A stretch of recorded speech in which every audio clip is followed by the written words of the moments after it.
All right, hello, welcome back to Unqualified Analysis. I'm your host, Caleb. You can follow me on the socials at CalebVUA down there, bottom right corner of the screen here. Follow me on the Twitters, like I said. Outside of that, follow the show, subscribe wherever you listen to this.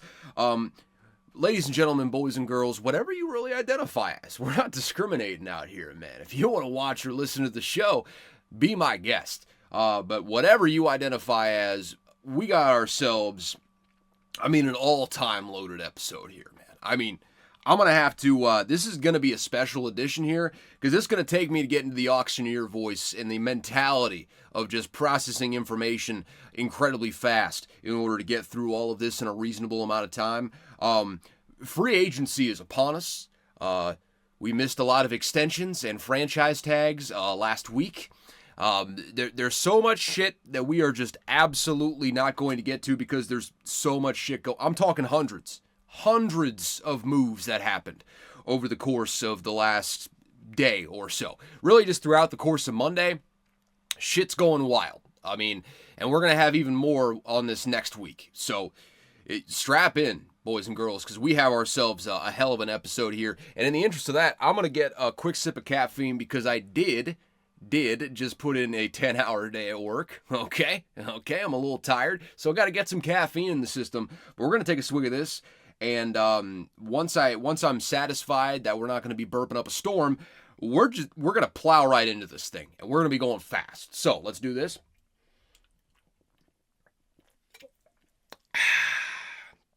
It's good stuff. That right there, that's good stuff. All right. I think we cleared the mechanism there real quick, so let's get right into this thing. So starting off a little under 24 hours ago as I'm recording this, so right around 8 p.m. on Sunday, left tackle Jake Matthews signed a new extension with the Atlanta Falcons. It's 2 years, $45 million, 38 of that is guaranteed. That's a damn good guarantee for Jake Matthews. Falcons keep on a really, really good offensive tackle, one of the best in the entire league. Trey Smith signed his franchise tag, no news there.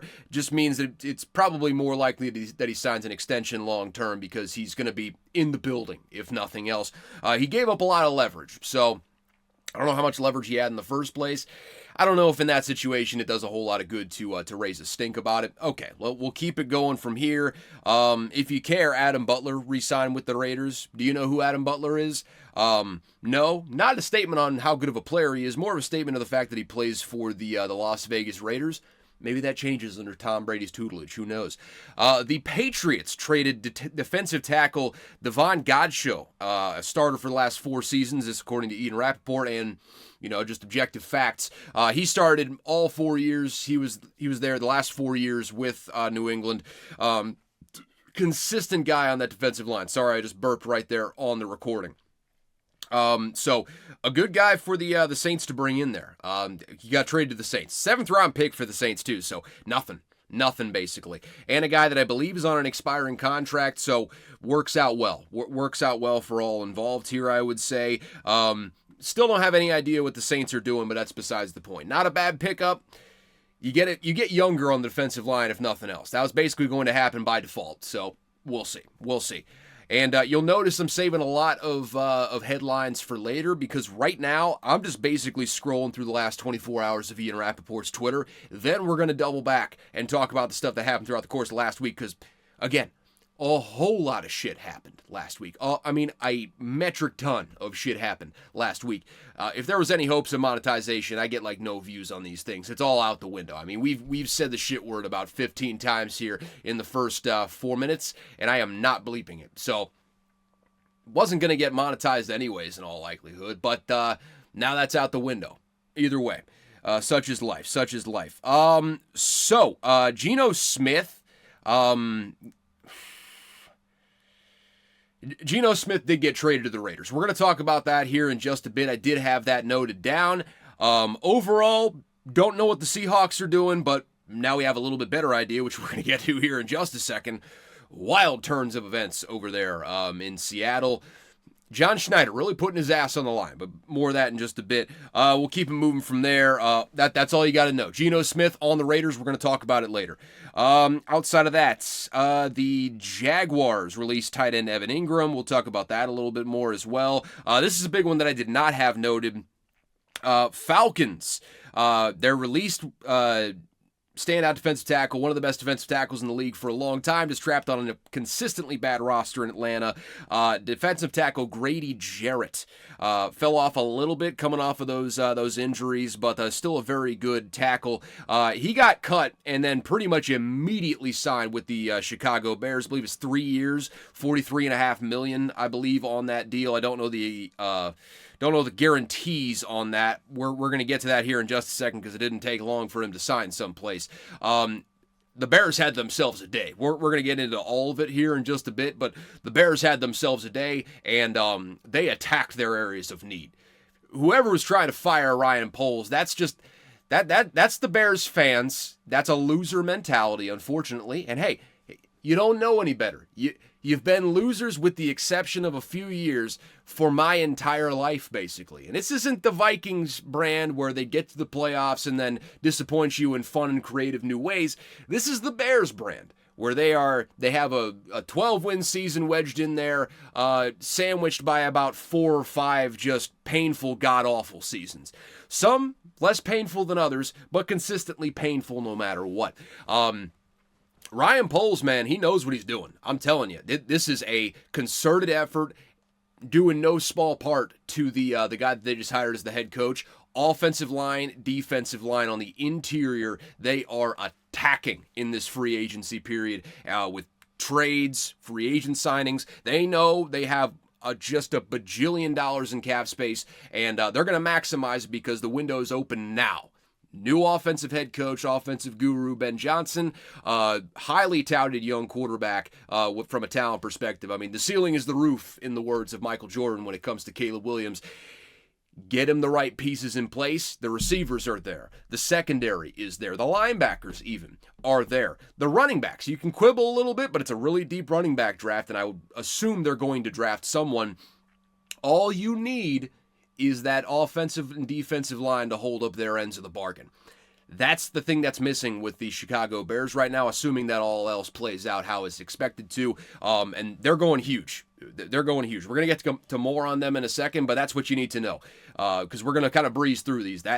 They're going big on the interiors of both sides of the line of scrimmage. And I hate to say I love to see it, but that's exactly how I would build a football team if I were GM. So, Ryan Poles, begrudgingly, love to see it. Love the philosophy. Just wish you were the GM of like the Titans or someone that I can just conveniently not care about your success one way or the other. Unfortunately, you're on a bitter rival of mine. Maybe the bitterest rival in my sports watching fandom. And I both love and hate to see it in equal measure. That's how we're going to leave it off there. Again, Ryan Poles knows what he's doing. If you're one of the ones looking to fire him, I think this season's going to prove you wrong in a variety of ways. But just wait and see. Just wait and see. Big signing here from the Panthers. They retain quarterback J.C. Horn. He's the new highest paid defensive back in the league. 4 years, $100 million. That's 25 a year if you're doing the quick math at home. $70 million of that is guaranteed. Big risk here with the injury history, but when he's on the field, he's a top 10 corner in the league easy. He's a very, very good piece, and if he can keep that health in check, he can be a cornerstone for a defense for a long time. The Panthers made a bunch of big signings today as well. I mean, they have a bunch of cap space to spend, and last year didn't look too terrible as far as the results on the field going down the stretch. You saw improvement throughout the season. That's the main thing, especially with Bryce Young. So very important offseason here. So far, Dan Morgan is attacking it how you would expect. Okay, keeping it moving from here. Jaylen Warren receives a $5.3 million and a second-round restricted free agent tenure with the Steelers. And what that should tell you is that Jaylen Warren is probably going to be back with the Pittsburgh Steelers there. Restricted free agents almost never get signed, especially with a second-round tender on Jaylen Warren. In a draft where you can conceivably get someone better than Jaylen Warren in the second round, I mean, Travion Henderson might still be there. Quinshon Judkins might still be there. There is a host. I mean, Bashal Tutton's probably still going to be there. There's a host of running backs that could ultimately walk in the second round and perform better than Jaylen Warren year one. That's no shade to Jaylen Warren. That's just a statement on how loaded this draft is. So Jaylen Warren probably going back to the Steelers. We'll see what the ultimate contract details look like. Probably a 1 or 2 year deal, I would imagine at this point. Looks like they're probably going to lose Najee, so maybe they invest in him a little bit heavier. I'm interested to see what that backfield looks like, by the way. They got some, big deals upcoming there that I did not mention just yet. There's a lot going on. There's a whole lot going on. Okay, so Khalil Mack's going back to the Chargers on a 1 year, $18 million deal. Don't expect Joey Bosa to do the same, but we'll talk about that here in a bit, I'm sure. Outside of that, Bucks retained Ben Bredesen, valuable interior offensive lineman for them, especially with Baker Mayfield at quarterback.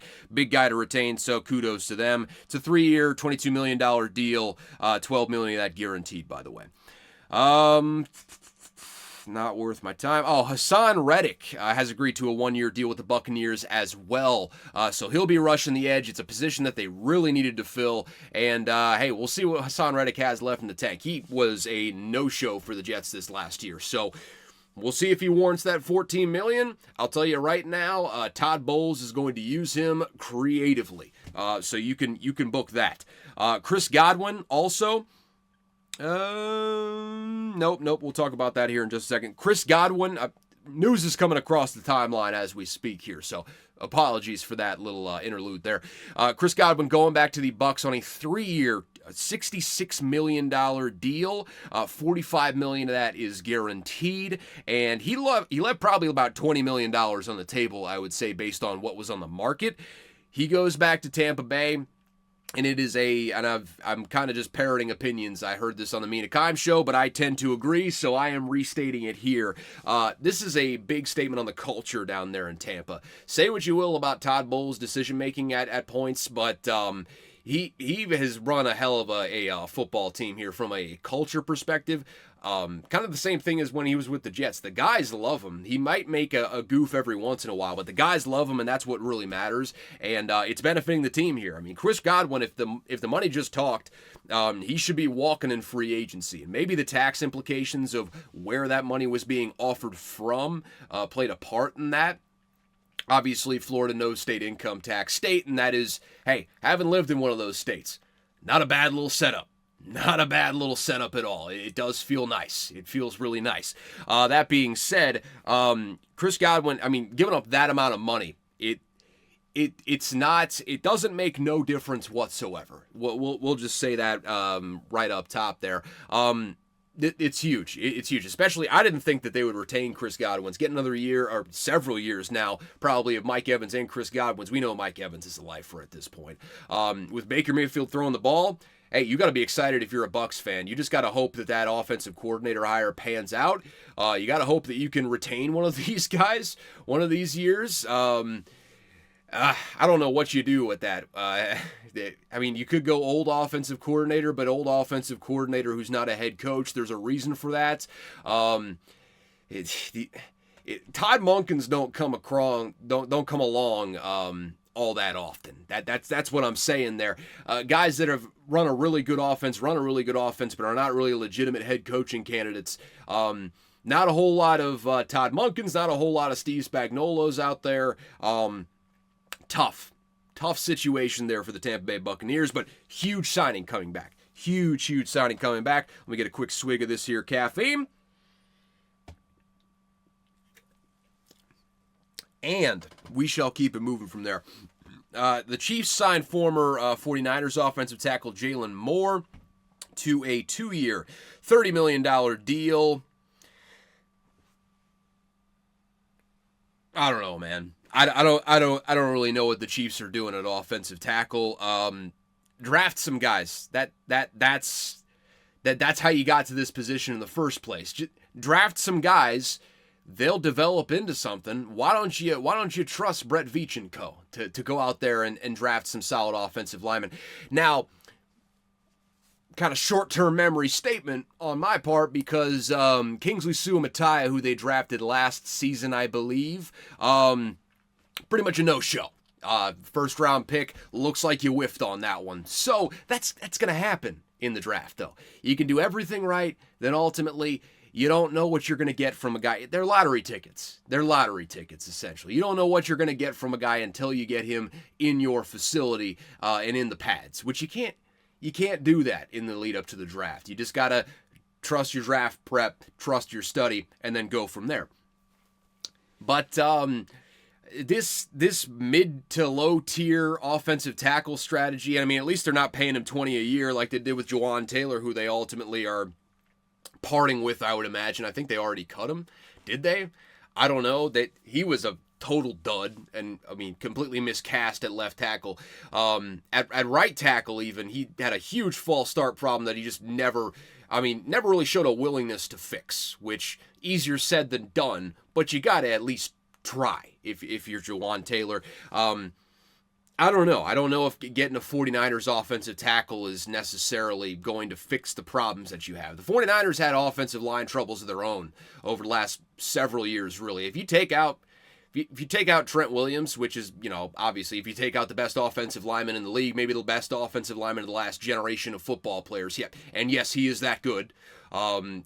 Yes, obviously, it's going to have an effect on your offensive line, but they didn't have hardly anyone that you could, take to the bank and just assume that they're going to play consistently good offensive line. The offense was, impotent is not the right word because they could still score some points, but not that good without Trent Williams in there. So, and I think he even had more of an impact on the offense than Christian McCaffrey, which is saying a lot because Christian McCaffrey was the best back in the league for like a 2-3 year stretch there with the 49ers. Well, really just 2 years. Flamed out kind of quick, unfortunately, which you hate to see. But yeah, I don't know exactly if that's the lever that you want to pull if you are if you're the Chiefs, but I don't know. They still got Patrick Mahomes back there. Better keep him healthy, but yeah, Trey Smith's still there. They did trade Joe Thuney to the Bears, which, again, just keep an eye on the Bears here, folks. Just keep an eye on the Bears. They're doing the right things, and it pains me to say it, but I'm an objective viewer, and they're doing the right things. Anyways, we got to keep it moving because there's so much more to get to here. Falcons free agent center Drew Dahlman. Stop me if you heard this before. He's becoming the second highest paid center, signing with the Bears on a 3-year, $42 million deal with 28 of that guaranteed. If you're doing the quick math at home, that basically just means the first 2 years are guaranteed and there's an option after the second year. It's been the standard free agent contract structure here for the last several years at this point, unless you're like a great market player where they're trying to sign you to a 4 or 5 year contract. That's what you're looking at there for a rank and file contract here for a solid NFL player. 3 years, first 2 years guaranteed. Bears, again, it is an area of need. They knew it was an area of need, and they are attacking it. This time, again, with big money to an interior offensive lineman. Can I just say I wish that Kwesi Adofo-Mensah was doing this right now? They don't have the money to throw around that the Bears do, and they did make a signing. We'll see how that signing works out. I'm kind of here or there on that, but hold off on that for just a moment. Again, Ryan Poles doing the right things right now. Braxton Berrios is going to the Texans on a 1-year deal, which is really only noteworthy because it is the Texans and they can use every wide receiver that they can get right now with C.J. Stroud at quarterback, especially bringing in a new offensive coordinator. It's got to work this time. Having good receivers will help that. Let's just say having good receivers will help that a lot. Okay? So Braxton Berrios is going there. B.J. Hill staying in Cincinnati, standout defensive tackle. He signed a 3-year, $33 million extension. So, hey, good news. They need all the defensive players they can get, especially good ones. And B.J. Hill is a guy that you don't want to lose out on. Actually, I think B.J. Hill actually left for a season there, if I'm not mistaken. I apologize for that. Apologize for that. So he's back to the Bengals. That's good news for them. They needed that. Going forward there, obviously Al Golden is going to feel very good about having another big guy on that defensive line. Javon Kinlaw, I believe formerly of the 49ers, maybe I want to say. Pretty sure. He's signing with the Commies on a 3-year, $45 million deal, $30 million guaranteed. You can already see how the math lines up. I don't need to reiterate points here. So that's a big signing for the Commanders, another team with a whole lot of cap space who is making big moves throughout this offseason. Obviously, we talked about Deebo Samuel. Hey, they just keep on making moves here, including cutting Jonathan Allen, who, hey, I told y'all, I want the Vikings to sign him, and he visited with the Vikings today, I believe, or at the very least he's visiting this week. Hey, if you sign him, I would be eternally grateful. Eternally, I say. Eternally. Okay, so we'll keep it moving from there. Patriots are signing linebacker Robert Spillane, formerly of the Raiders. Hits like a dump truck. That's all you got to know about the guy. Don't pay any heed to the coverage skills, but just watch that video of him meeting Derrick Henry in the gap when he was playing with the Steelers, and that he might be the hardest hitter in the league. We got some hard hitters in the league, not like there used to be. He's a throwback type of hitter. I love Robert Spillane. I don't give a damn what his coverage skills are. He's a fun player because he kills people. That's all I got to say on that. Okay, Jimmy Garoppolo is going back to the Rams on a 1-year deal, so he'll be the backup there again. Giants are signing cornerback Paulson Adebo, formerly of the New Orleans Saints.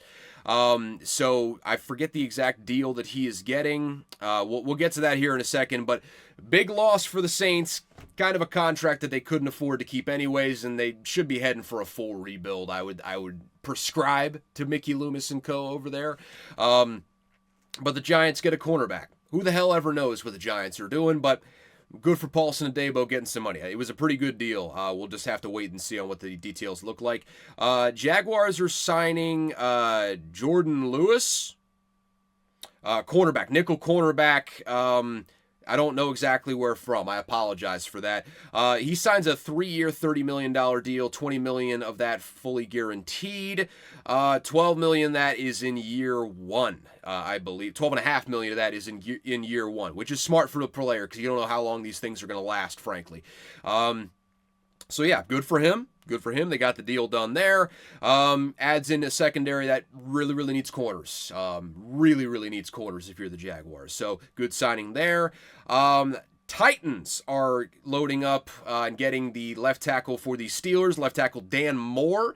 A pretty good signal that they're going to transition to Broderick Jones at that spot, I believe. But he is signing with the Titans on a 4-year, $82 million deal. That's tackle money for you right there. $50 million guaranteed. Whew, $30 million in year one. What a deal for Dan Moore. Hey, shout out to his agent, and especially going to a state like Tennessee with no state income tax. That's got to feel good. That's got to feel good for all parties involved on that one. So, hey, congratulations to you. Congratulations to you, Dan Moore. Titans, that's an area that they needed. One of the worst offensive lines in the entire league. They can use all the bodies that they can get on that offensive line. I'll assure you of that. Derek Barnett is returning to the Texans on a 1-year, $5 million deal. Can never hurt to have pass rushers, even when you got Danielle Hunter there, rushing opposite of... Who's the guy rushing opposite of Danielle Hunter? It's a very good player. I forget the name of the player off the top of my head, but it's... you're going to have to trust me on this one. Good player.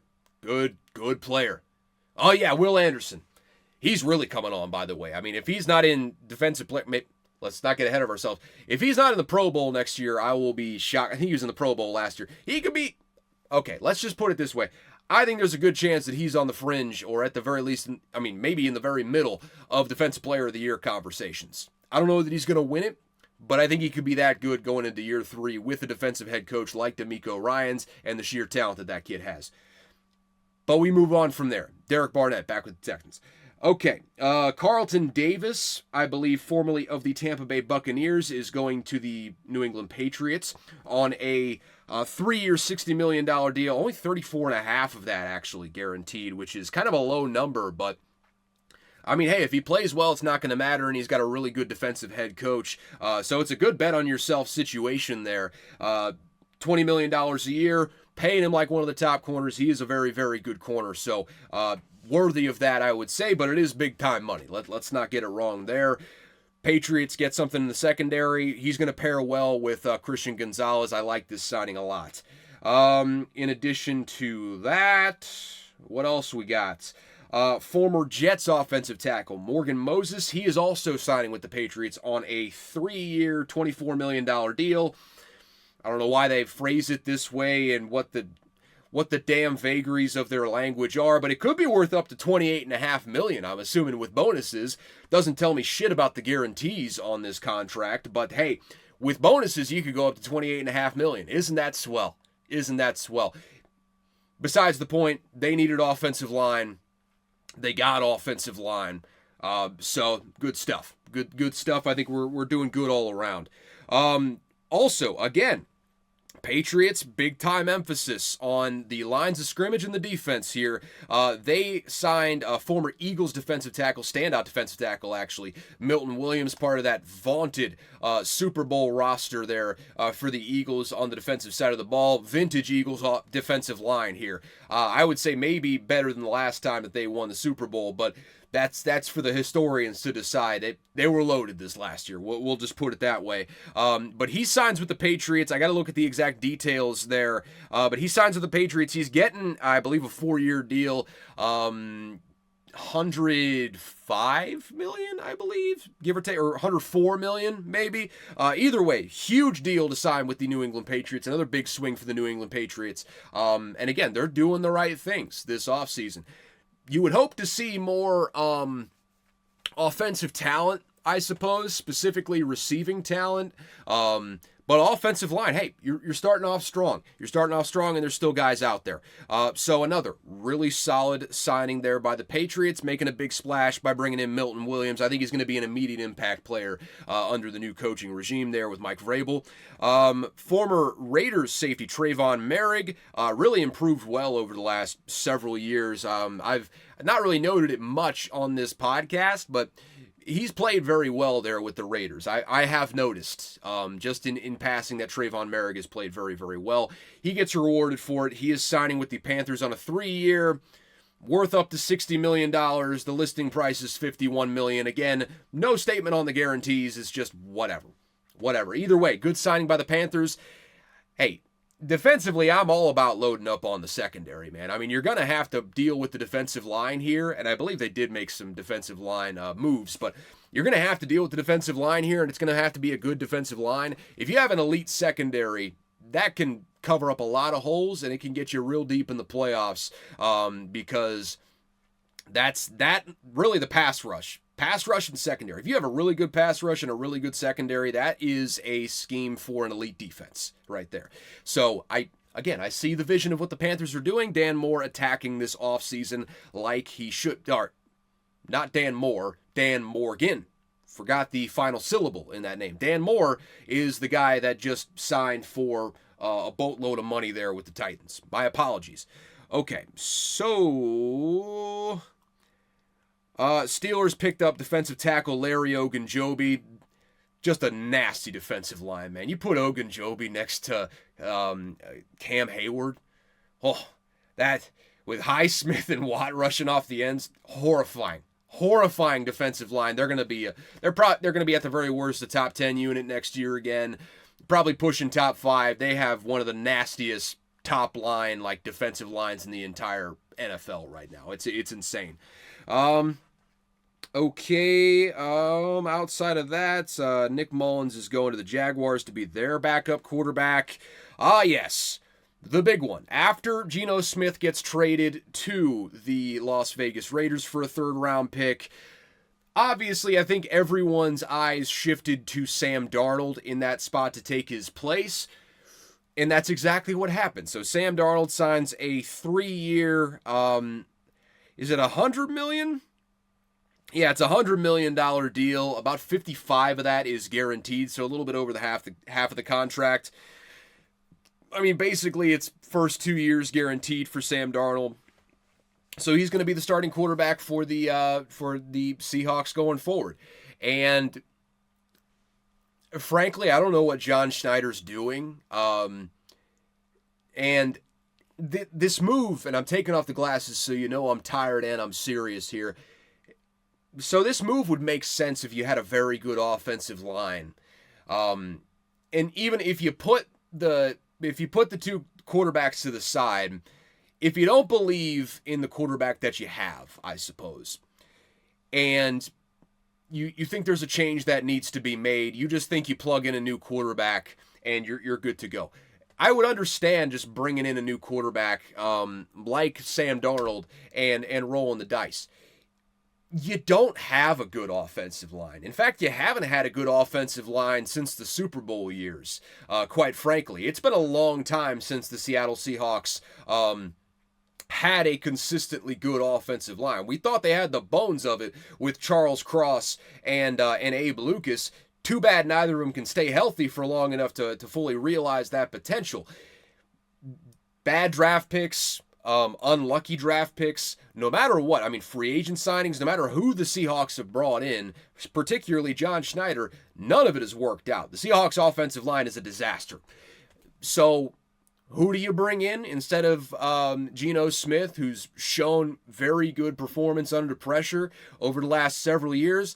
How about we bring in a guy that we just watched shit the bed in basically 2 straight playoff games to end off the season in Week 18 versus the Lions and Week 1 of the playoffs in the wild card round versus the LA Rams because he got pressure in his face?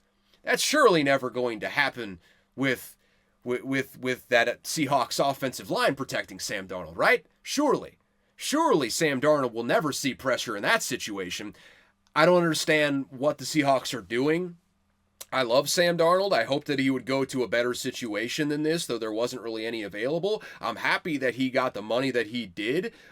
He's putting together a pretty nice and profitable career from where it looked like it was going to where it is now trending to, so all the credit in the world to him. But I don't think this is going to work out. I think this is going to blow up in John Schneider's face. I don't know if Mike Macdonald survives this. I don't think John Schneider is going to survive this when it's all said and done. I don't like the vibes of this situation. And hey, I'm fully open to being proven wrong. I mean, John Schneider, he put together Super Bowl teams here, so he needs to be respected for that. That being said, that don't got nothing to do with what's happening in the year 2025 and really the last decade. Really, you can look at the results of his draft picks in the offensive line. It's whiff after whiff after whiff. There's something wrong with the evaluation, both in the draft and in free agency, like we said, and it's going to come back to bite you. I don't know what they do from here. Maybe they just shift to a very run-heavy scheme and they don't ask Sam Darnold to do a whole lot for you. Just kind of get into a groove, hit some easy passes down the field, and Sam Darnold can do that with ease. Trust me. If he's left clean, Sam Darnold throws one of the prettiest balls in the entire league, and he can put a ball in a keyhole. If you keep him clean, he's one of the most accurate quarterbacks in the entire league. Very similar to Kirk Cousins, but I would actually put Sam Darnold on a different level than Kirk Cousins as far as his accuracy when he is kept clean. I don't think he's going to be kept clean very often with the Seattle Seahawks. So I wish Sam Darnold all the best. I really do hope I'm wrong. I mean, people that leave the Vikings, and with the exception of very special circumstances where they're just shitheads on the way out the door, I hope that people who leave the Vikings end up playing well, quite frankly, because it makes me feel good inside to see them still doing all right in their next spot. I don't think Sam Darnold has been put in a great situation to do so with the Seattle Seahawks, just point blank. Point blank, we'll leave it there because we got to keep moving. We're already 35 minutes into this thing, and we're not even close to done here on this. $37.5 million in year 1, by the way, for Sam Darnold, which is, hey, good for you. Good for you, Sammy. Jaguars are signing former Texan safety Eric Murray. I'm sorry, I'm not familiar with your work, sir. 3 years, $22.5 million, $12 million of that guaranteed. Again, secondary needy team. probably a good move to make there. Another quarterback move here, and this one floored me a little bit because I didn't think this guy would be getting this kind of money. Justin Fields is signing with the Jets on a 2-year, $40 million deal, and I understand you're signing him to be a starter. You got to kind of pay him like the starter. They guaranteed 30 of the 40 million. I mean, 75% of the contract guaranteed right off the bat. I mean, that's kind of wild for what we saw from Justin Fields. That being said, I can see the vision here. I can, in my mind's eye, the Spice has granted me visions of the future in this case. Shout out if you know anything about Dune. The Spice tea has granted me, or the Spice coffee even has granted me visions of the future on this one. Brief glimpses of what we can expect from the New York Jets. So, receiving wise, they are, I mean, let's not sugarcoat it here. They're bereft. They're a full reset in the receiving core. Basically, I mean, Allen Lazard's gone. I don't even know. I mean, it's just Garrett Wilson, basically, who happened to have Justin Fields as his college quarterback for a very productive season. So take that for what you will. That is noteworthy. So he's basically your one wide receiver at this point. Offensive line is going to be young and new mostly. Is that a recipe for passing the ball? And before you answer that, let me also contextualize this by saying you have a really good back in Breece Hall, one of the best backs in the entire league if you use him properly. You have a defensive head coach who historically speaking, defensive head coaches love to run the damn ball. See Rex Ryan as a Jets head coach previously. When he stepped in and had success immediately, he ran the damn ball. First in the league in rushing the first year that he was there, and they went to the AFC Championship game with like LaDainian Tomlinson and Sean Green. Really solid backfield there, road grading offensive line. They may not have that offensive line here right now, but what puts a young and inexperienced offensive line in the best position to succeed and block well at the NFL level? Consistently running the ball downhill at the defense. You see, the vision in my mind's eye of what this Jets team is going to look like is they know exactly what they are lacking on the outside. They know exactly what they're lacking on the offensive line, and they know that limiting possessions is going to be what's best for the team. I think they're going to run basically a glorified triple option here with Justin Fields, man. I think they are going to run the ever-loving piss out of the ball. I think Justin Fields is probably in for 10 plus carries a game at least. I think Breece Hall is probably looking around in the 20 carry a game region. I think other guys are going to get involved. I think they are going to be one of the first teams in the league here to just take that extra step. I believe anyways that I think this is how it's going to work out. I think the Jets are just going to take that extra step that Ben Johnson never quite went over to because his passing game was just so good and he had all those weapons. I think they are going to run a creative, I mean, we'll see about the creativity. I don't know anything about the offensive coordinator hire that they brought in, quite frankly. But I think they are going to run a run-heavy scheme with quarterback run and quarterback option, read option, triple op, maybe not triple option, but speed option on the outside, quarterback power. I think the quarterback's going to be heavily involved in the running game, and I think Breece Hall is going to get a heavy usage rate this year. And I think the Jets are going to be better for it because, frankly, that's what they should have done the last several years. They were just saddled with a quarterback that's not mobile at all, and they couldn't use him at all in the running game. And they had a lame duck GM, lame duck head coach, which ultimately may still be the case, but we won't know until we get in there, frankly. So we can't make projections now on what's going to happen. Outside of this, I think they are going to run the piss out of the ball. So with that in mind, I see the vision for the Jets here. If you're paying him $20 million, you're expecting some degree of production out of him. And what Justin Fields does best is run in a straight line faster than almost anyone in the whole damn league. when Justin Fields, he can accelerate fast, and when he accelerates to top speed, he's pulling away from corners. I mean, some of the fastest guys in the league, he's leaving them in the dust, and Justin Fields still has that speed. Trust me on that one. I'm interested to see what the Jets do here, because I think it could be. It could really usher in some new offensive philosophy for teams that are maybe a little bit talent bereft on the outside and are looking for an option on how to win at a fairly decent clip immediately. Now, when I say fairly decent for the Jets, it's an awful roster. Terrible roster. I'm talking like 7, maybe 8 wins. I mean, maybe 8 wins if you are lucky. 7 wins, though, if you're playing that style, nothing to sneeze at there. So that's what I see coming forward for the Jets. So I'd be excited for that. We got to keep it moving though. I stopped on that for entirely too long. A somber farewell to one of my favorite players with the Vikings, safety Cameron Bynum. He is signing with the Colts on a 4-year, $60 million deal. Hey, nothing but great things to say about the dude. He's an awesome guy. He has very creative celebrations. He's a great locker room guy. Great in the meeting room. I think on the field, in the meeting room, whatever you want from him, Cam Bynum is a fantastic signing for the Colts with new defensive coordinator Lou Anarumo. I think he's going to play well. I think he's going to continue the trajectory he's been on. And, hey, man, he's improved a lot. And I love guys that come in and just make something out of themselves. That's why I love Adam Thielen as much as I do. Hey, it's why I love Ivan Pace now, undrafted free agent as well. Cam Bynum was the same way. I don't think he was undrafted, but he wasn't drafted super high. I believe he might have been drafted in the same year as Lewis Seen, too. And we saw how that one turned out. Cam Bynum just took his job. I mean, he just came out there, was a flat-out better player, and continued to improve. Hey, again, best wishes to Cam Bynum with the Colts. I wish him nothing but success there. I think it's a really good signing by the Colts, quite frankly. So, hey, kudos to you, Chris Ballard. All you got to do for me to compliment you is sign former Vikings. Good former Vikings, that is. If you signed Alexander Mattison, I might not have kind words to say about that. But guys like Cam Bynum, hey, you're good in my book.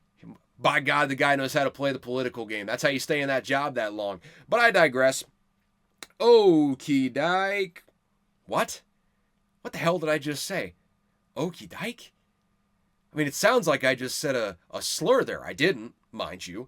But, okay, either way. Bears also went for a defensive end, Daya Odeingbo. Nailed it. Just right, 98, right on the paint, dude. That's impressive shit right there. I got to pat myself in the back. Daya Odeingbo is signing with the Chicago Bears. Again, another guy in the trenches, exactly what they need to do. Keep on absolutely attacking the trenches. Hate to see it, though. He coming over from the Colts, 3-year, $48 million deal, 32 of that guaranteed. Don't need to do the quick math. I've already given you the spiel before. Okay, so we'll keep it moving from here. Jaguars just love to make confusing free agent decisions at wide receiver, no matter what the regime. This time they signed De'Ami Brown to a 1-year, $10 million deal. Didn't know De'Ami Browns were going for $10 million a year. You can also earn up to 12, which if he's earning up to 12, that would imply that he lived up to that $10 million price tag. Let's just say I think he's only getting 10. Confusing signing on that one. Confusing signing. Former Chargers wide receiver Josh Palmer. I don't think a guy that you really wanted to lose if you're the Chargers.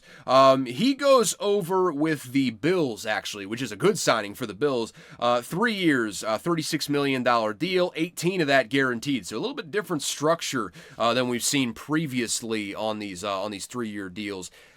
Even half of it guaranteed. How about that? Good supporting wide receiver for the Bills, though. I think kind of plays a similar style to Keon Coleman. Keon Coleman's a lot more of a jump ball, go get it type of receiver. Khalil Shakir, I think it complements his game well. I like this signing, man. Brandon Beane acquitted himself very nicely over the last calendar year. Since this time last year, he's been, you want to talk about throwing 98 on the paint, that guy's cooking right now. faced the pressure and laughed last offseason, and he continues to do it this offseason. Very, very good GM there for the Bills. They continue following up on that with Josh Palmer. Big signing for the regime over there in Denver. They signed former 49ers safety Talanoa Hufanga to a 3-year, $45 million deal, 20 of that guaranteed. It's a deal that makes sense. The guarantees make a lot of sense here. A guy that's been injured a lot over the last couple of years. So there's some risk that comes with it, but if he stays on the field, he flies around. He does just about everything. He's one of those like hybrid safeties who just plays a lot like Kyle Hamilton. Just plays with his hair on fire. He just pops up places you don't expect him to, and he just comes in screaming from nowhere sometimes. It's just that style lends itself to some injuries popping up. But a good signing for that Broncos defense, a very good Broncos defense that, hey, you just keep on loading up, man. You just keep on loading up. So I like that signing from the Broncos. Eagles pass rusher Josh Sweat. We knew this one was probably coming. He's probably on the move after the big signings that the Eagles have had over the last week or so, pretty much. But Josh Sweat is signing with the Arizona Cardinals, reuniting with his former defensive coordinator, Jonathan Gannon, now the head coach of the Arizona Cardinals. It's a 4-year, $76.4 million deal. $41 million of that is guaranteed. And I don't think I'm speaking out of turn here. In that division in particular, I think he's going to earn a great deal of those incentives, let's just say. And I think this contract is going to be looking pretty good in about a year or so. Just take a look at the other teams in that division. So the Rams, they have a lot of turnover on the offensive line. They've had some good play off and on, but still, by the metrics, like a bottom 3 offensive line throughout the course of last year, or really like maybe an average offensive line throughout the course of last year. Really not even close to that, though. Unfortunately, they never rounded into the shape that I thought that they would round into at some point. So you got them. 49ers, their offensive line, who the hell even knows outside of Trent Williams? I don't. And you know what you can do about that Trent Williams problem? You just go to the side that Trent Williams isn't on. And you're good to go there because they don't really have a consistent option opposite of Trent Williams. And even Trent Williams, we'll see how long it holds up. He's an old player at this point. And as we saw with Jason Peters, they can stick around for a while. But also, as you saw with Jason Peters, after a certain point, there's a drop-off. And he's starting to get to that point. So in addition to that, who else do they have in that division that I'm forgetting? Oh, yeah, the Seahawks, who we've talked about having a consistently bad offensive line. 6 games a year against those teams. If Josh Sweat stays healthy, big caveat here, and he's not easy double-digit sack guy this next year, I would be shocked. Absolutely floored. He's got ample opportunities in this next season with the division stretch that he's going up against to get a ton of sacks. And I think he's going to do that. And I think this signing, really, I think this signing is going to look like a bargain in a year. I really, really like what the new GM there, Monty Ossenfort. Is it Monty Ossenfort? Or is he at a different spot? I think it's Monty Ossenfort. I'm pretty sure. Either way, doing a good job over there with the personnel decisions. This is a big offseason for them, and I don't know if they made a whole lot of splash moves, but it's a big offseason for them, and Josh Sweat's a big get. Don't get me wrong. I don't know who that is. I'll just keep it moving. I apologize to that man. Luke Farrell. He got 3 years, $20.25 million, oddly specific, from the 49ers. 11 of that guaranteed. He's a backup tight end for George Kittle, so hey, with George Kittle's injury situation constantly, maybe that's not a bad investment. Nope, we're just going to keep on moving here. Titans brought back Sebastian Joseph Day, 1 year, $7.5 million, $5 million of that guaranteed. 49ers guard Aaron Banks, who actually was playing well. Excuse me on that. He actually was playing well. Too bad he's going to a different team now. He is signing with the Packers on a big deal, I'm pretty sure. Yeah, 4 years, $77 million to protect the interior for Jordan Love. good pickup there for the Packers. Every team's just getting better in that division right now, it feels like. Giants are signing defensive tackle Roy Robertson Harris to a 2-year, $10 million deal. He got cut by Seattle last week, one of many cuts by the Seattle Seahawks. And the Grady Jarrett deal was $43.5 million on 3 years to the Bears. Just needed to confirm that. Okay, keep moving from there. Huge, giant trade. The Texans traded All-Pro or 5-time Pro Bowler, no longer an All-Pro. He had kind of a down year last year. Left tackle Laramie Tunsil. They're trading him to the Commanders for a massive haul of picks. I mean, I got to take a look exactly the compensation here. So it's a second and a fourth rounder next year to the Texans, plus a third rounder this year to the Texans as well. And the Houston send back a fourth rounder in addition to Laramie Tunsil. Giant move. Adam Peters making the splashes he needs to make. Again, knowing exactly what he needs to attack. That offensive line got to be dynamite going forward. And especially with Jaden Daniels playing the way he's playing. You got your offensive coordinator returning. You can't take any risks on this one. You got to spend big on a guy like Laramie Tunsil. I love this pickup for him, especially after you get Debo. Big moves in the trade market. I don't know if they're going to have any draft picks left when it's all said and done, but big moves for the commies right now, and I love to see it. I love to see it, quite frankly. Okay, keep moving from there. Jeremy Chin is signing with the Raiders on a 2-year, $16 million deal. A little over $12 million of that is guaranteed. Solid player, consistently solid player. I like Jeremy Chin. Played well on the Commies defense last year too. Also another departure to a beloved Minnesota Viking, Patrick Jones, who came on strong this past year. He is signing with the Panthers on a 2-year, $20 million deal. Solid pickup. He's not going to be the elite pass rusher that you hope he is, but at $10 million a year, don't think you're expecting that. So congrats on the payday, Pat Jones. I wish you all the best. At least we still got Gink. Offensive lines, quarterbacks, still getting ginked, baby. Still getting ginked, and that's what matters. Okay, so we keep moving from here. Dante Jackson signing with the Chargers, former Steelers corner, 2-year, $13 million. Brandon Stevens is signing with the Jets as well, another cornerback pickup. Actually, the Giants got Paulson Adebo. The Jets pick up cornerback Brandon Stevens, which they need to because they lost DJ Reed to...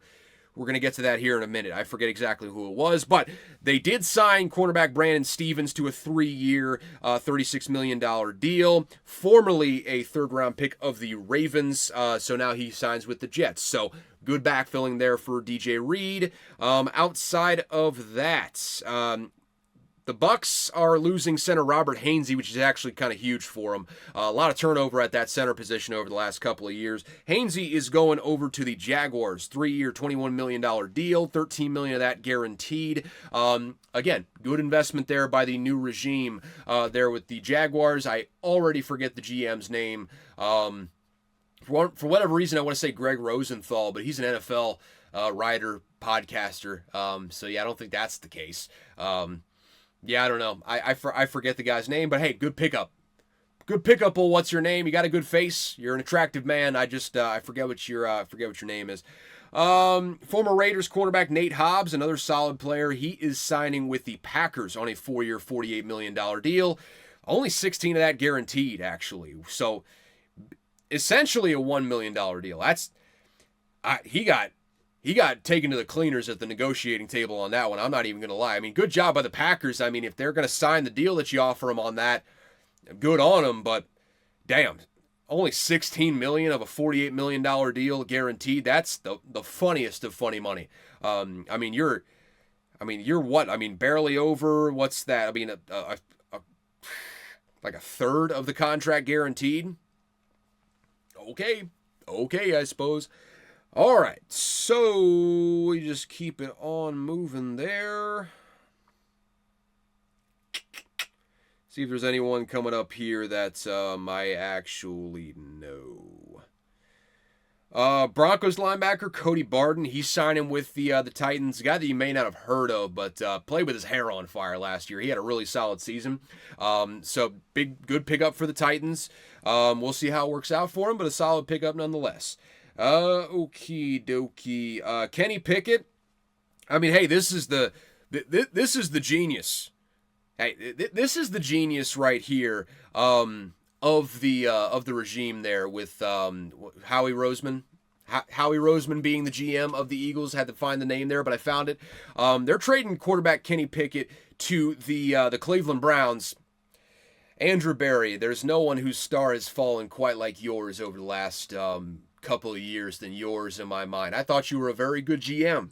Really, just a calendar year ago, I thought you were a pretty good GM. I didn't hold that Sean Watson deal against you because it wasn't really up to you.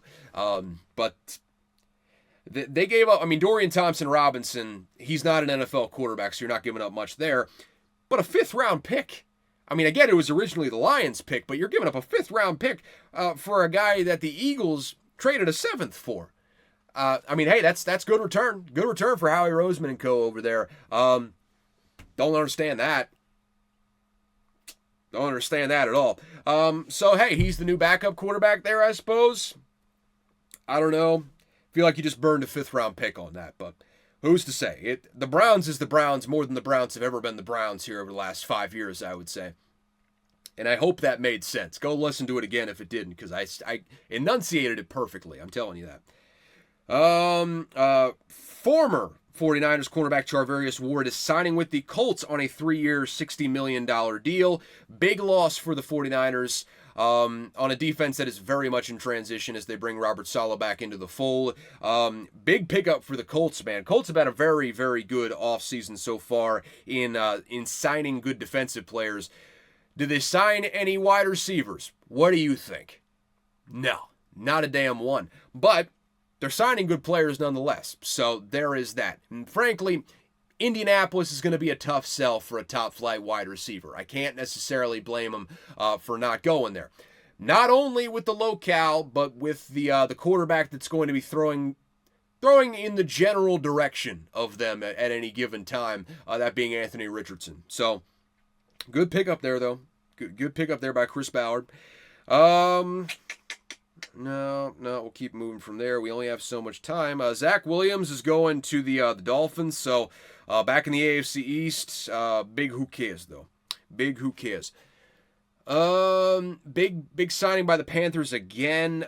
They bring on Tershawn Wharton, formerly of the Kansas City Chiefs. He's signing with the Panthers on a 3-year, $56 million deal. 30 of that is guaranteed. Pretty solid pickup there. Again, building the lines of scrimmage. This is exactly what I would do if I were in that position that Dan Morgan is in. Sometimes the meathead way of doing things is the correct way of doing things. And starting in the trenches, that's the way you build a team. That's the foundation of a football team. So I like this. I like this a lot. Outside of that... Oh, yes. Vikings. They did sign one offensive lineman, and it is a center, which I'm fairly grateful for. Garrett Bradbury, not good over the last entire time that he's been with the Minnesota Vikings. It's been varying degrees of average to not very good. But Ryan Kelly, he's signing with the Vikings on a 2-year, $18 million deal. I think he's an upgrade. We'll just say that. I don't know how much of an upgrade he is. And I'm getting pretty sick of us not spending real money on the interior offensive line. Because our drafting track record on the interior offensive line, our being the Royal Hour, that being the Vikings here, the Vikings track record drafting offensive linemen has been, I mean, on the interior specifically, obviously they got Brian O'Neill and they got Christian Darrisaw, so credit where it's due there. The interior, they've not gotten a pick right in maybe my entire life. I mean, Steve Hutchinson was on the interior there for a long time. Maybe he was a tackle, actually. Either way, I can't remember the last really good offensive guard that the Vikings had. Can't remember. I don't know if there's been one in my lifetime, frankly. And I'm getting pretty sick of them not putting in a concerted effort to spend there. Because I'm watching what the Bears are doing, and I'm thinking that's exactly what the Vikings should be doing, to a lesser extent, obviously, because we have less cap to spend. But you have a quarterback on a rookie deal. You need to act like it, frankly. And I don't think they're doing it right now. We'll see what they do offensive line-wise in the draft and throughout the rest of free agency. But, hey, it's better than nothing, okay? And I think it's an upgrade at the center in Ryan Kelly. So good on you there. Colts got even more things to figure out. So what else is new? Michael Gallup's making a comeback. So there is that. I guess he just took a year to get healthy, and now he's getting back in there. He's probably not the player he once was, but I hope he does well. He's still fairly young. He's only 29, so he's still got some juice left in the tank, I would imagine. Am I saying that because I, too, just turned 29? Maybe. But not altogether unbiased. I hope for the best for him. Darius Slayton, hilariously, is back with the Giants. He's been on the trade block for like the last 3 years, it feels like. Just perpetually, who wants him? The Chiefs? Do you want him? Jets? Do you want him? Sure, why not? And no one's traded for him. Now, 3-year, $36 million deal. Who the fuck ever knows what's going on with the Giants? We'll just leave it at that. Patriots got Mac Hollins on a 2-year, $8.4 million deal. If nothing else, he's going to help you out on special teams. He's a football player. I like Mac Hollins as a player. There's a reason he's stuck around as long as he has, and it is not natural-born talent. He's a good athlete, but it's not natural-born route-running skills or anything like that. It's the fact that he can do just about anything you ask him to do. He'll stick his nose in there on special teams. He's not ashamed to get his nose dirty, and that's why he's stuck around for a long time. Bills are signing former Rams linebacker Michael Hoyt, part of that really solid young Rams defense there, to a 3-year, $24 million deal, so good pickup on their end. Arizona Cardinals are getting Akeem Davis-Gaither, former linebacker of the Bengals, on a 2-year, $11 million deal, so $5.5 million a year. We'll see. There's a reason he was a free agent. I'll just leave it at that.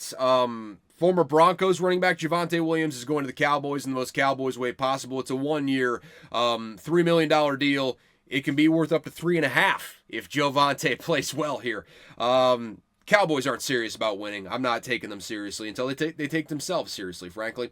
Another big former 49er signing with the Denver Broncos there.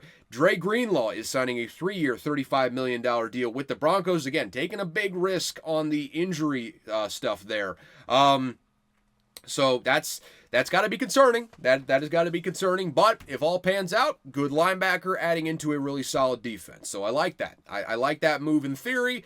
In practice, it's a huge risk. And George Paton knows that. At this point, if he hasn't been fired yet, I don't know what the hell is going to get that guy fired, though. So I don't know if it'll make a difference.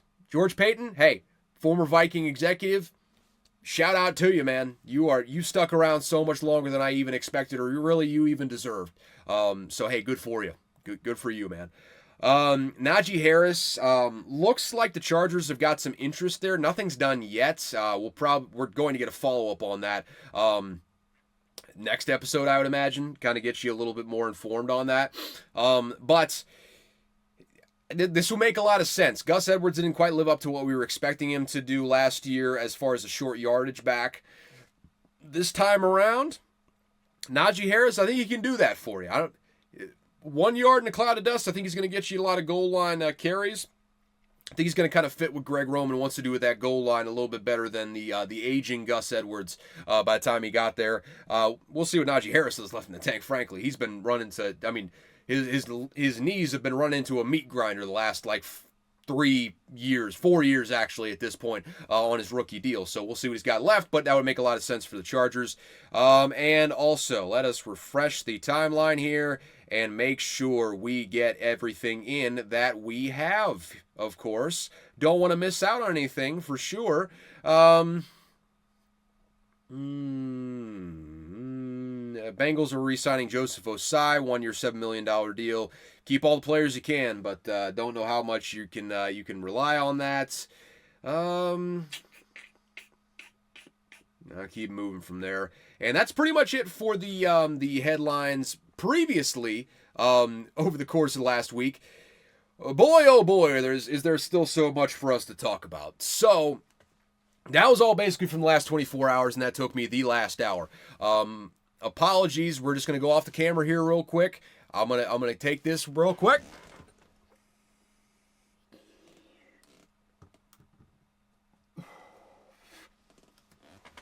Had to get a quick vape hit in. Don't want to be setting a bad example for the kids though. We gotta keep this rig rolling. So fueling up on the caffeine, then we are gonna blow through these free agent headlines that I already had down. There's so goddamn many. So goddamn many. So goddamn many. Okay. Oh, excuse me. Here we go. So, first and foremost, I already talked about it. Geno Smith going to the Las Vegas Raiders. I like this for the Las Vegas Raiders. I think it shores up the situation at QB in a really bad quarterback draft that I would not feel comfortable taking Shedeur Sanders. And frankly, from what I'm hearing, I think Shedeur Sanders might be like a Will Levis kind of dropping situation. I think Cam Ward may ultimately be the only quarterback that goes in the first round. If there is another one, I think it's probably Jackson Dart, frankly. And not really anyone else. If Tyler Shuck goes in the first round, I'm going to openly laugh at whatever GM does that, because that's just that's just NFL people fooling themselves. If he was any good, he would have shown it in college over the last several years. And he was a solid college quarterback, don't get me wrong.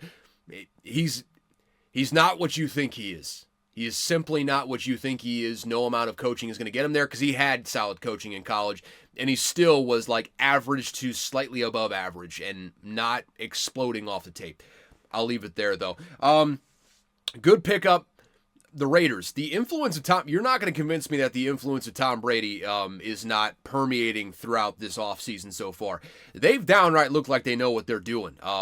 And maybe Tom Brady isn't the overall majority owner at this point, but he has a huge say in how things are being run there. I can assure you of that. I think Mark Davis, having grown up around the franchise, around his dad, Al Davis, has a healthy respect for the history of the game and what Tom Brady means to it, and I think he's deferred a lot of decision-making to that guy when it comes to the football stuff, because frankly, that guy knows what he's doing, and Tom Brady's doing a good job so far.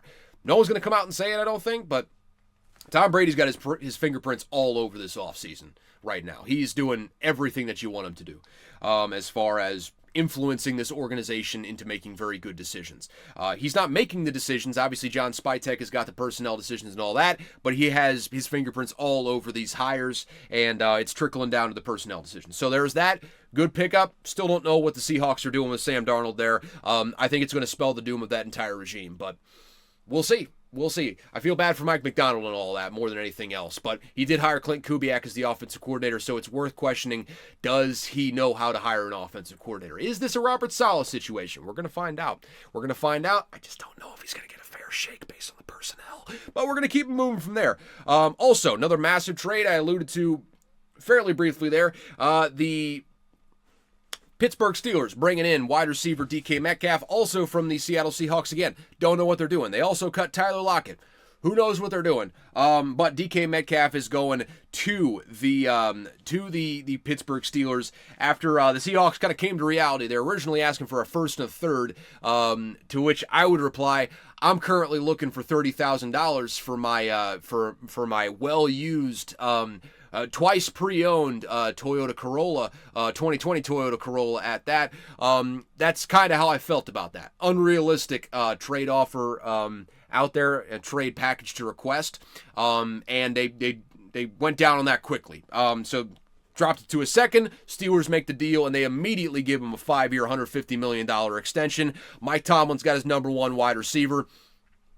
This is going to be one of his biggest challenges as a head coach in his illustrious career of managing personalities.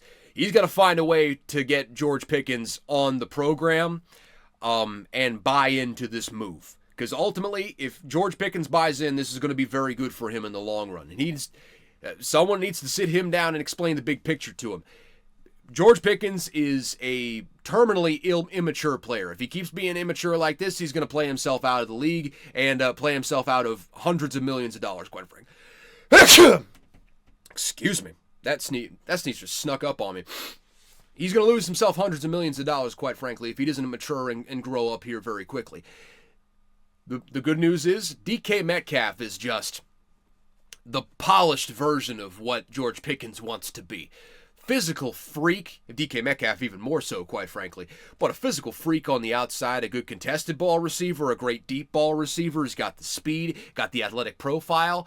He's got the big physical nature, but he's got the maturity. One of, if not the best blocking receiver in the entire league. He demolishes people. Everyone forgets his dad, who's a great offensive lineman, quite frankly.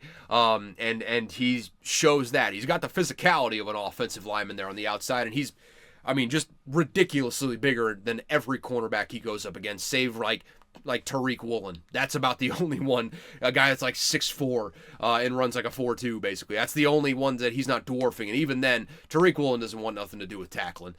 So I think it's a great example for George Pickens to look at, and it's going to help George Pickens from a coverage perspective, because you can't shade coverage to George Pickens like you've been doing over the last several years. You're going to have to be doing that with DK Metcalf, quite frankly, which is going to leave you open for George Pickens to burn you on the outside. So I love this move, especially Tyler Austin. I think he's going to benefit from this hugely. I think it's going to open up everything for that Steelers passing game, and frankly, I think they should sign Russ back. Stay the hell away from Aaron Rodgers. That's a sinking ship, and you don't want him to go down with you, or you don't want him to drag you down with you, frankly. A drowning man always drags people down with him if given the opportunity. It's just survival instinct. They're just trying to do anything they can to survive. They're just trying to climb up to the surface, man. They don't care if they drag you down with them, as long as they get more of a chance of getting that sweet, sweet oxygen together. That's all that matters. That's all that matters to them at that point. So don't hop in the water with the drowning man and Aaron Rodgers. I don't think Russ has a lot left in the tank, but of the quarterback options available, Russ is probably the best one, and he does exactly what you need to do. Throw those moon balls. Throw a shit ton of deep passes, because I think a lot of them are going to be open with DK Metcalf in there. Love this pickup for the Steelers. It's exactly what they need. Would have loved for them to take Geno Smith as well, but hindsight's 50-50, as the philosopher Cam Newton once said. Why not one more massive trade? The Bears are bringing in guard Joe Thuney from the Chiefs for a 2026 fourth rounder. Pretty solid compensation there from a Bears perspective. You didn't spend a whole lot to get him, and he's one of the best guards in the entire league. I question the Chiefs' strategy here. It's pretty much strictly a salary cap decision, because that guy, Joe Thuney's going to get paid. If not this offseason, the next one. So pretty much strictly a salary cap decision. Also, Kyle Juszczyk, he's being cut by the 49ers. So end of an era there. Just a little drop in there. But it's not even a 2025 fourth rounder. We're talking a 2026 fourth rounder. So you prorate that to today's terms. It's basically a fifth round pick in 2025, if you kind of prorate that based on the Jimmy Johnson scale there. That's salvage value for the Bears. You're buying a distressed asset, and it's not even really that distressed. It's a great offensive guard. You're just gonna have to pay him a whole lot, and frankly, you got the money to do it. So again, Ryan Poles, I'm ashamed to say, knows what he's doing, and it hurts. It hurts a lot. But really, the Bears could not have been knocking this more out of the park than what they've been doing so far. With these moves, huge, massive moves so far, and it's going to pay off for them. I'm telling you, they're building this thing the right way. If Ben Johnson shows up as advertised, they're going to be competing for the division. Mark my words on that. I've been fooled by the Bears before, but I think I'm going to be fooled by them again, unfortunately. The Bills got way out ahead of it. They signed Josh Allen to a 6-year, $330 million contract extension. $250 million of that is guaranteed. If you were wondering, he had 4 years left on his previous deal. Really, it makes no sense to waste any time re-signing a quarterback. It's literally only going to get more expensive for a guy like Josh Allen as the years go on. So, fuck it. Yeah, re-sign him early as shit. I don't care. Re-sign him to another contract extension in another 2 years. Fuck it. Why not? Who cares? At this point, he's such a good player. Like I said, the earlier you get out in front of this, the better the contract's going to look in the long run. And I understand. $55 million a year. It looks like it hurts a lot more than it actually does, quite frankly. That number would be over 60 probably in a year from now. I'd imagine. I'd go out on a limb and say it's probably going to be over 60 a year from now. So that's not bad. Not bad at all from a, again, the Bills just know what they're doing. They're just a well-run organization. Even though their head coach made a 9/11 reference in reference to teamwork by the 9/11 attackers at one point. Just an all-time wild story, and it never ceases to be hilarious to me. I mean, it really never ceases to be hilarious, but that's a different story for a different day. We got to keep on moving. We're already an hour 14 into this, and we have so many headlines to get to. The Raiders are re-signing Max Crosby to a 3-year, $106.5 million deal. 91.5 of that is guaranteed. Big-time deal, reset the edge rusher market. Not for too long, but the Raiders did what they have to do. Again, they look like an organization that knows what they're doing, so that is progress. And like I said, didn't last too long. The Myles Garrett's trade rumors, those went to bed pretty quickly this weekend. The Browns, in the face of that, probably what Jimmy Haslam was meeting with Myles Garrett over. They asked a simple question here. Will $40 million a year and a full no trade clause make you happy there, Myles? And big shocker here, folks. The answer was yeah. In fact, it's a hell yeah. And Myles Garrett got a bag that only Jimmy Haslam would give out. We'll just put it that way. 4 years, $160 million. And if you want some context on that, Nick Bosa got less money for more years than what Nick Bosa just got what Myles Garrett just got in one less year. 123 of that is guaranteed, by the way. Over 75 million or 75% of a $160 million deal is guaranteed. This Looney Tunes numbers here from Myles Garrett. And so with that, I mean, now, I mean, hey, he's locked into the Browns. They're still going to stink, but at least they've got one of their, I mean, their only franchise player. Let's just call it what it is. Excuse me. So yeah, he stays there, and with that signing, Trey Hendrickson, who we're about to talk about here, probably about 5 seconds. His market's going to be insane for his services because he's basically the last one left on the market, and he's already been given permission to seek a trade. Why not just roll right into it? Why not just stay with it here? Trey Hendrickson. The Bengals are allowing Trey Hendrickson to seek a trade partner. Can't imagine there's going to be a shortage for suitors, especially now that Myles Garrett is off the market. You may ultimately see Trey Hendrickson going for a first-round pick. If all just keeps going the way it's going, you might see a team like, for instance, a team that's already been making big splashes over and over. I mean, what's going to stop the Washington Commanders? What's going to stop the Washington Commanders from going in here and offering them an offer that they can't refuse? It's in a different conference.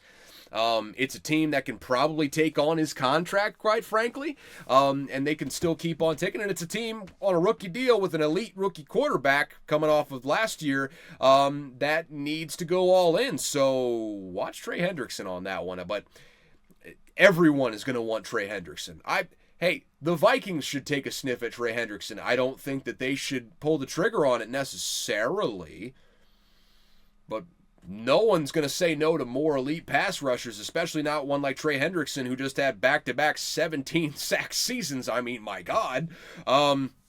Yeah, Trey Hendrickson, he's going to have a hell of a market here. I think he's going to get traded at some point because the compensation coming back is just going to be too much to say no to, quite frankly. And maybe the looming contract contract extension that Trey Hendrickson is going to demand from any trade partner, maybe that's going to lessen the overall return on this. I don't think it's going to do it too much, though. I think you're going to get a pretty big haul for Trey Hendrickson. If you don't get a first-round pick, you're going to ultimately get an equivalent in value just based on picks that are sent to the Bengals. So, hey, if you're not going to pay him, you might as well get the most you can out of him. So, I'm going to be following that one very closely. Let me just tell you, very, very closely.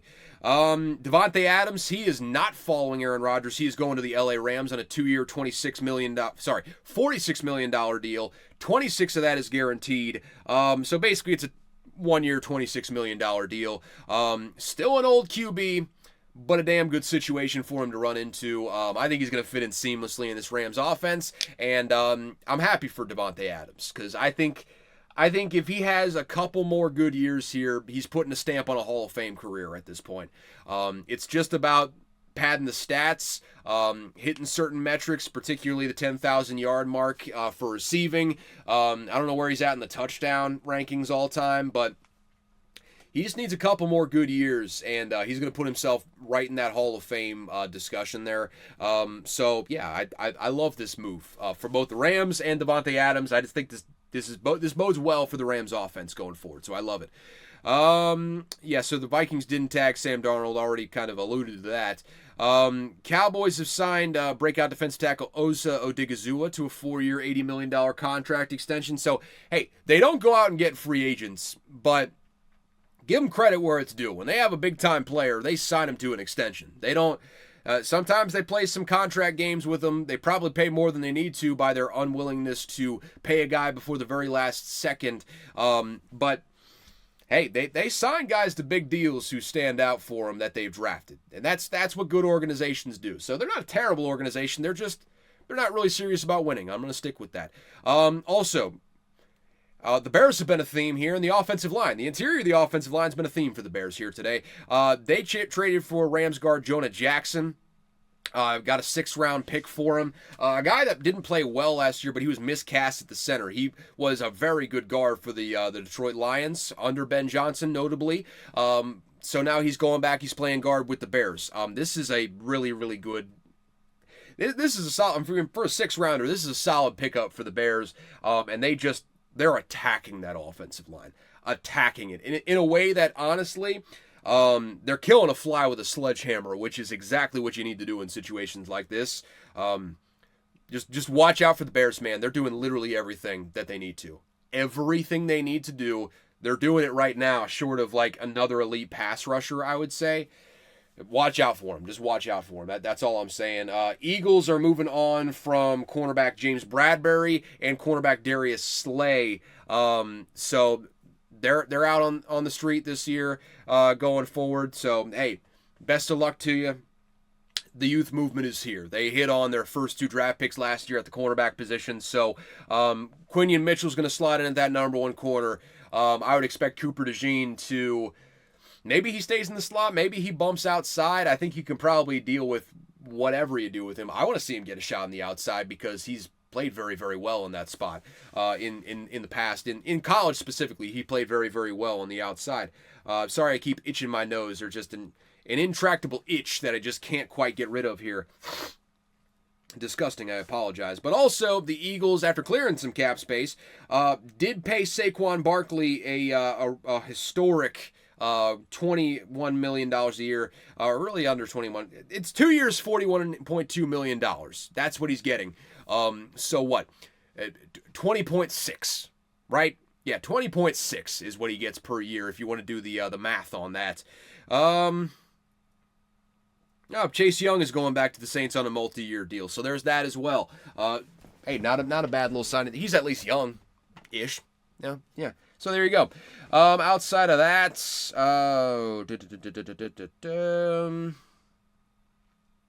Yeah. So they signed Saquon Barkley to a big market resetting deal, over $20 million a year, well deserved. They also signed Zach Bond, who really broke out this last season, had an elite season with the Eagles. They rewarded him for that 3 years, $51 million, 34 of that guaranteed. This one had to get done.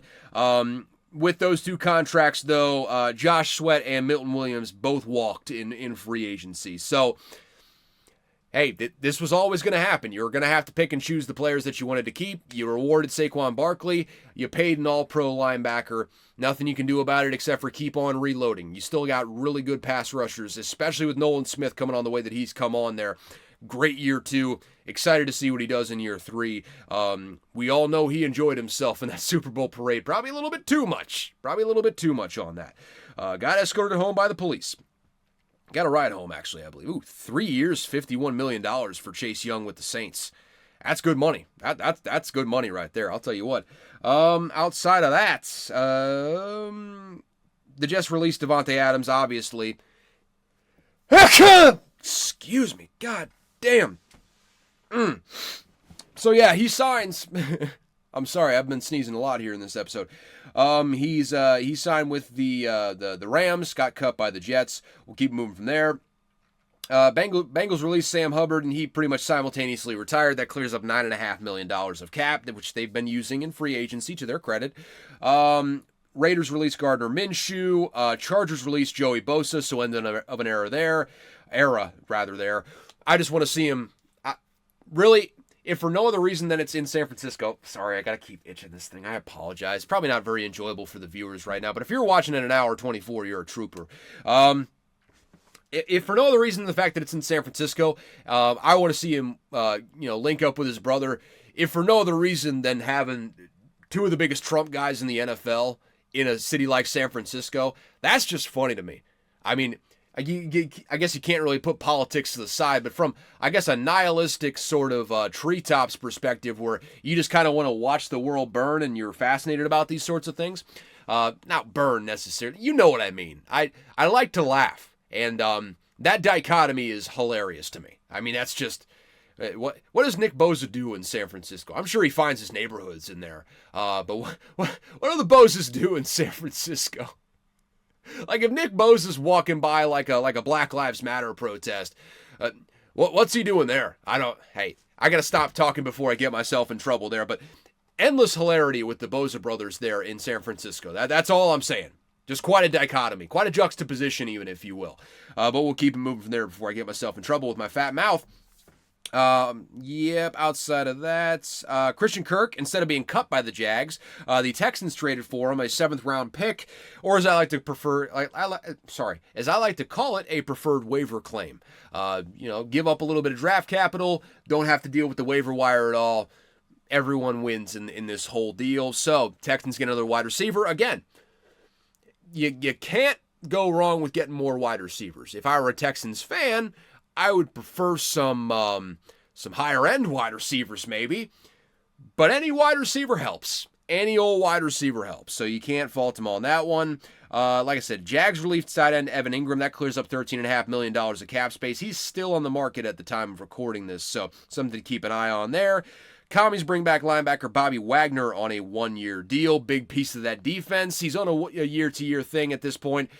He's the final remaining member of that vaunted Legion of Boom defense. Everyone else is retired at this point, unless I'm forgetting someone. I mean, obviously the big guys, the whole secondary. Lions are re-signing offensive tackle Dan Skipper. Good to have a fan favorite back. Obviously, the guy that's reported eligible, but the refs went selectively deaf there for a little bit against the Cowboys. I digress on that front. Excuse me. So yeah, Bobby Wagner. He's a shoe-in Hall of Famer. I mean, yeah, I was talking about the Legion of Boom. I mean, obviously the whole secondary is retired at this point. Marty Bennett's gone. KJ Wright's retired. I mean, really, even go with the offense. I guess there's still Tyler Lockett and Russ are still hanging around. There's no guys left in that Legion of Boom that are still hanging around the defense outside of Bobby Wagner. So, shoe-in Hall of Famer, maybe first ballot when it's all said and done. He's an all-time great linebacker. And with Dan Quinn there, I think he's just going to keep signing 1 year until he ultimately just decides to retire, frankly. I don't think he's going anywhere. I'll just put it that way. He's going to keep signing 1 year, but I don't think he's going anywhere. Also, this one just became official. Don't have to wait a week on this one. Najee Harris, who we mentioned previously, getting interest from the Chargers. Chargers make that official. It's a 1 year, $9.5 million deal. Pretty solid money on a 1 year for Najee Harris for what they're going to be asking him to do. So yeah, like I said, it makes a lot of sense. Don't want to relitigate that whole thing, but it makes a lot of sense from the Chargers' perspective on that. Also, moving forward here, Bengals not paying Trey Hendrickson, but they're paying a bunch of other guys apparently. Mike Gesicki's getting a 3-year, $25.5 million deal from the Bengals. We're going full all offense, no defense. Fuck it. Why not? Just extend T. Higgins, too. Just sign everyone to an extension. Jamar Chase is going to get like $40 million a year on this extension coming up. T. Higgins is getting north of 30. You're paying Gesicki. Fuck it. Just pay everybody. Why not? Why not, man? Just pay everybody. Don't worry about the offensive line. That'll work itself out later. I'll just say the Bengals are run by Bengals look like a team that's run without a scouting department, which is exactly the situation that the Bengals are on. 31 other teams in the league have a scouting department. The Bengals, it's their coaching staff. That's the scouting department. And that's all you need to know about the way that the Bengals are run. Another team that is, hey, they're not even the poorest owners in the league. I believe the Wilfs, or the Vikings owners, they don't spend huge in free agency, but they're not averse to making big moves from time to time. They're not that much more wealthy than the Bengals ownership group, frankly. And the Bengals are just penny pinchers. They are the poorest in the league by NFL owner standards. They're the only non-billionaires in the league, I believe. Mark Davis is at least making moves. He's not really. He's not bringing in a whole lot of money there. I mean, he's in Vegas, sure, but up until Tom Brady took the reins, he wasn't making great decisions, but he was taking big swings. You're just not seeing that from the Bengals. So that's your reality, I suppose. They don't really know what they're doing, frankly. They don't really know what they're doing. We'll just hit on this one briefly. It's a brief break from free agency to talk about serious stuff. Xavier Worthy was arrested on Friday night on charges of felony domestic violence, described as, quote, directly from the report, I believe, assault against a family or household member by impeding their breathing or circulation. Leave the details to the side for now because there really aren't any public known as of yet, not that I've seen anyways. And if there was, I mean, it's the greatest like Friday, Saturday news dump that you could possibly do because it's just gonna get buried by free agency, which it absolutely was. I forgot about this until it came up right this second. But that being said, like I said, leave the details to the side for now. There's not really any publicly known, but the implication is obvious, so it doesn't really need to be stated of what that whole quote means. I would imagine there is going to be some length of suspension coming for Xavier Worthy here. The length is unclear. It kind of depends on the details and depends on the validity of the charges. If there's any validity to the charges, though, there is a suspension coming. It's just a matter of how long that suspension ends up being. The NFL has set a precedent here. They're not tolerating domestic violence. Now, are suspensions maybe not quite as long as people would hope for on occasion? Yes, but NFL's been pretty consistent on this, that if you're popped with domestic violence, you're going to get suspended on a fairly consistent basis. And Lord forbid, if there's a video, your career might be over. It happened for Ray Rice. It almost happened for Kareem Hunt. If he wasn't so good and he wasn't so young, he probably would have he probably would have had his career ended. I mean, it almost was. It had to be the Browns, the ones with least concern for character concerns in the entire NFL. It took the Browns to pick him up to kind of revive his career even a little bit, but he never made that big splash contract in his career because that whole video lingered over him. Zach Stacy, people forget that one. That's probably the worst one of them all. That was a disgusting video of Zach Stacy. And he's never even sniffed a football field since, and nor should he. A bad, terrible human being. Just an awful human being. I don't recommend going to watch the video. If you do, I'm not a huge trigger warning guy, but that's a trigger warning right there. That's a terrible video. Awful video with Zach Stacy. So if there's a video that ends up leaking here of Xavier Worthy, he's going to be in huge trouble. Even without that, though, with the nature of the charges, I would imagine at the very minimum a 2-game suspension. Probably looking more at 4 if I had to put a guesstimation on it. Bad stuff, though, especially for a wide receiver needy team. Something about that Chiefs wide receiver room. It just makes your worst tendencies come out. For Rashee Rice, it was driving fast. For Xavier Worthy, it was allegedly choking out a family member. So not good. Not good for the Chiefs. What's going on? What's going on in Kansas City? That's what we should be asking.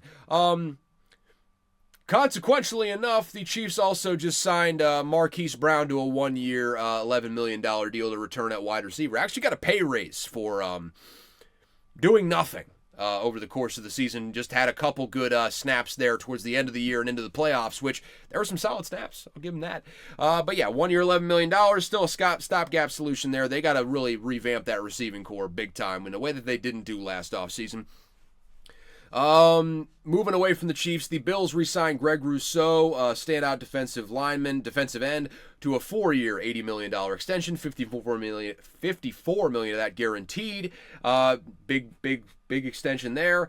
Another defensive extension for him, linebacker Terrell Bernard signs a 4-year, $50 million deal, a little over half of that guaranteed. So first 2 guaranteed, option after the third. There you go.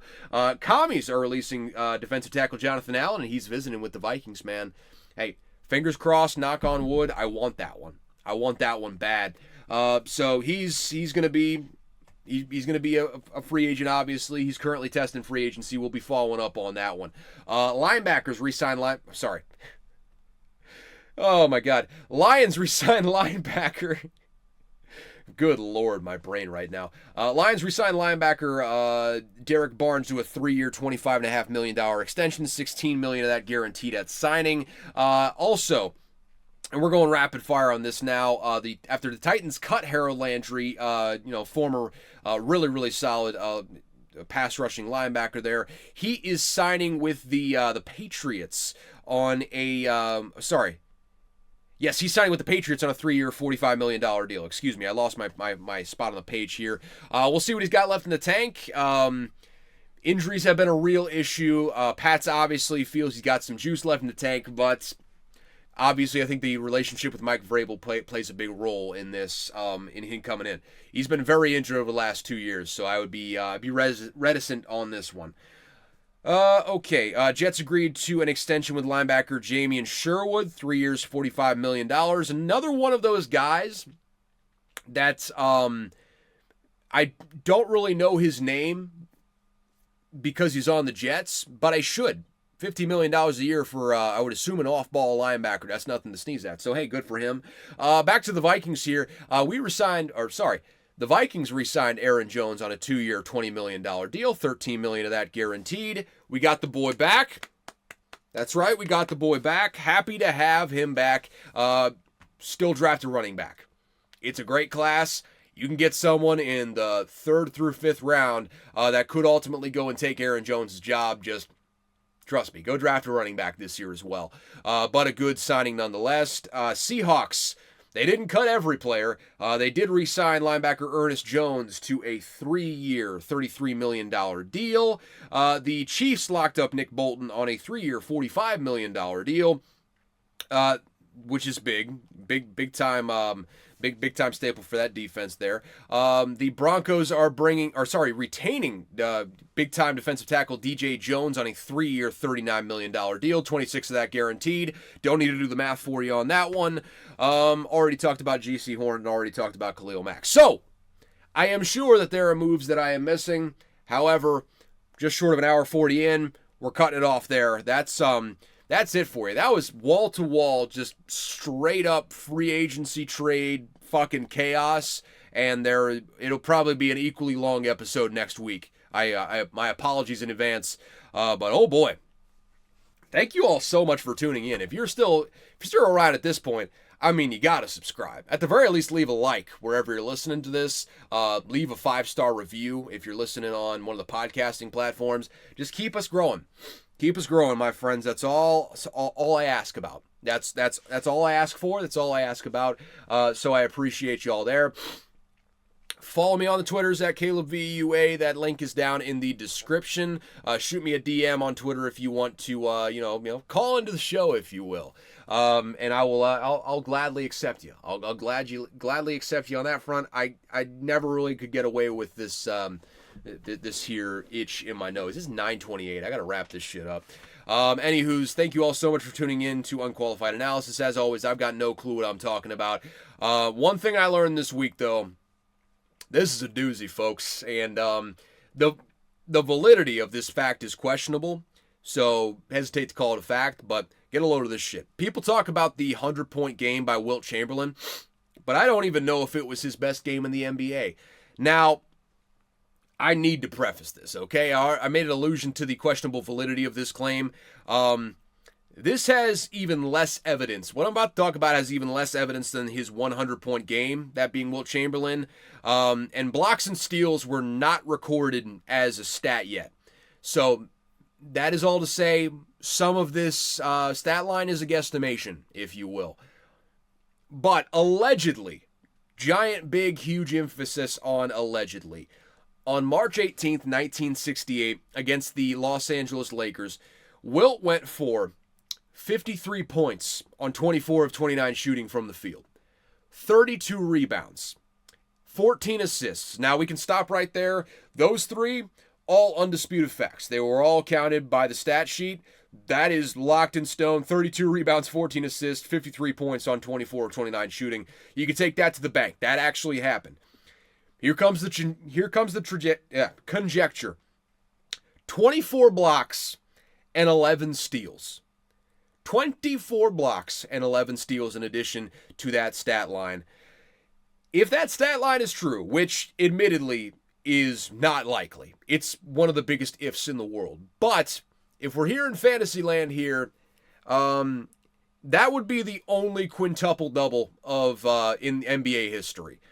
53 points, 32 rebounds, 24 blocks, 11 steals. If that's a real game, which admittedly is a giant if, that is the best game of Wilt Chamberlain's career, and you can take that to the bank. With that, though, I'm going to try and get in bed before 11 tonight. Very late night. I will talk to y'all next week. Hey, try to keep up with the news, folks. I'll try and keep you abreast as much as possible, but keep your head on a swivel. I'll talk to y'all next Tuesday. See ya.